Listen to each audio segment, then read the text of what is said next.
jacket. Work hard, now I'm changing my bracket. Talk tough, we ain't hear that racket. Guys came in, you know how to stack it. Take it wrong, but I'ma need my ass though. Yo, what's going on guys? Hope you're doing well. I'm going to keep the intro pretty short so we can get straight into the video. But today I'm going to be showing you 3 really clean and easy to make effects in Sony Vegas. Really quickly before we get into the video guys, please can you do me a quick favour by just dropping a like and becoming a part of the notification gang. If you can take 2 seconds out of your day, then it would mean so much to me. Anyways, let's get straight into the video. Alright guys, so for the first effect I'm going to be showing you how to do the velocity and the effect itself, but then after that I'm not going to be bothering going over the velocity because that would just take way too long. But really quickly, all you want to go ahead and do is sync up your song to the beat and then find where you get the damage, so around here is good. And then you want to go right click on the clip, insert remove envelope, add velocity, double click on the point here and go 8 frames back. 1, 2, 3, 4, 5, 6, 7, 8. Double tap there.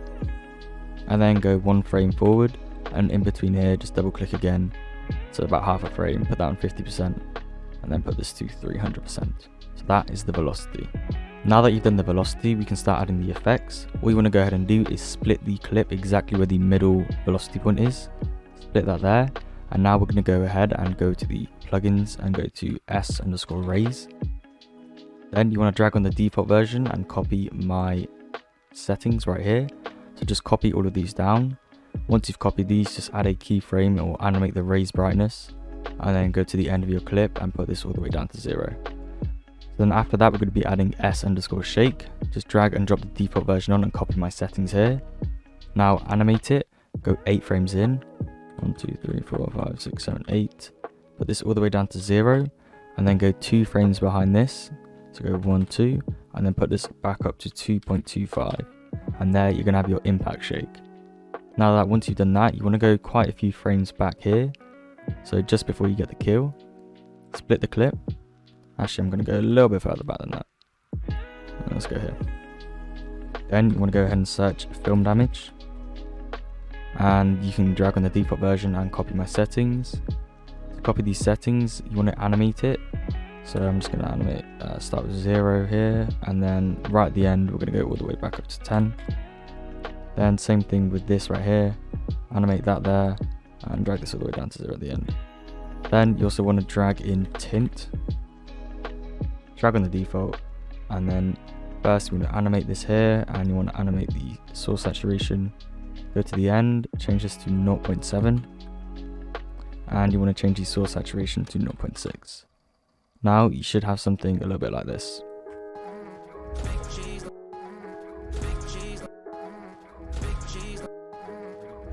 And if you want to add something further to it, you can just add a bit of flicker. So you go to S_flicker, drag and drop the default and copy my settings. Then you can just keyframe the amplitude and go about halfway in and drag that all the way down. Alright guys, so for the second effect, I highly recommend you use it on a song switch. However, you can use it wherever you like, even midway through a montage, and it still looks really good. It's super easy to do, and if you have watched my montages before, then you know that I have used this quite a lot of times because it just looks so good. So all you want to go ahead and do is add velocity like we did before, and then split it on the middle velocity point. Then go quite a bit back, not too far but not too little. I'd say around here is good for this specific clip. And then you want to also split the music at the same points as well.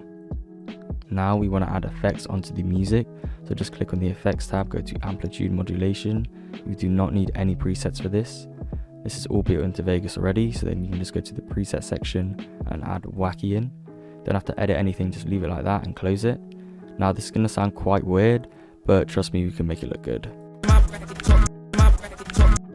Sort of move side to side in your ears, it's kind of weird, but trust me, this is going to look really good. Now you can just search up flicker, add in the default version and copy my settings here. I'm going to put the amplitude up to 0.8 and just go ahead and copy these all down. You don't have to keyframe anything, we can just leave it like that. So now it's going to look like this, which looks super clean. It's kind of synced up to the song, how it sort of shakes back and forth with that effect we added on. And now we can just add a bit of effects onto the afterkill. So now we're just going to add some shake. You can add the default version on and copy my settings. We're just going to go ahead and keyframe the amplitude, go to near the end of the clip and just put that down to 0. Then we're also going to be adding a little bit of flicker. So just go over to flicker, go on default and copy these settings again. It's the same one that we used in the last clip, so if you have that, you can go ahead and use it.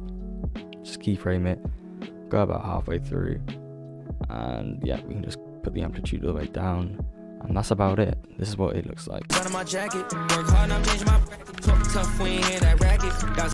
Super clean, super simple to do, and it's so good for a song switch. Alright guys, so the final effect, and one that I think looks probably the best out of all of these, it's actually really simple to do, and I'm going to show you exactly how to do it. So again, just sync up your clip and add velocity as before, split here, and then again go quite far back into the clip and split it there. And the first thing we're going to be adding is glow edges, if I can spell, glow edges, and we're going to find this here. Then you just want to add any sort of colored glow edge. Copy these settings, just add the default in and you can copy my settings. I'm going to be using the purple color, but you can literally change this to whatever you like. I recommend matching it to sort of the color of your skin, and yeah, it looks really good. So we're just going to animate the glow brightness. I'm going to put the 1.3 all the way to the end here, and then put this down to 0.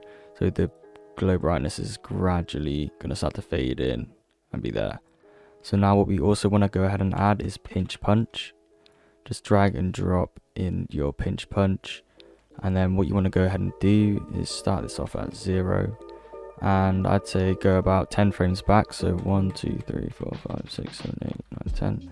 10 is good. You want to start it at 0, animate at 0 there, and then at the end here you just want to put this to -1, and that is basically going to zoom it in loads like that over time.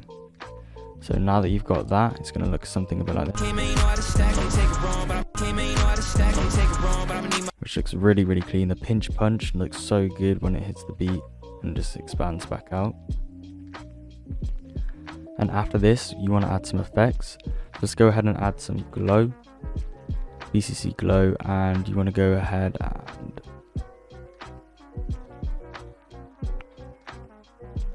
alright, so after you've done this, you want to go ahead and add some other effects. So firstly, we're going to go ahead and do S glow, and we're going to add this right here. Now again, with this you can change it to literally whatever color you want. Because I used purple as before, I'm probably going to use something like that again. So I say this looks pretty good, and all you want to go ahead and do is keyframe the brightness. So just copy these settings as I said before, put in the default, and go about halfway through, and then you can just put this all the way down to 0. Now we're going to be adding the same shake effect that we used before, so just drag and drop that in here, keyframe the 520 or 0.52, and drag that all down again. Again, we're going to be adding flicker, so just drop in your clean flicker. Now I definitely recommend lowering the brightness on this, maybe 1.1 is fine. Keyframe that and go about halfway through, and just drag that all the way down to the bottom, and we're going to have something that looks a little bit like this.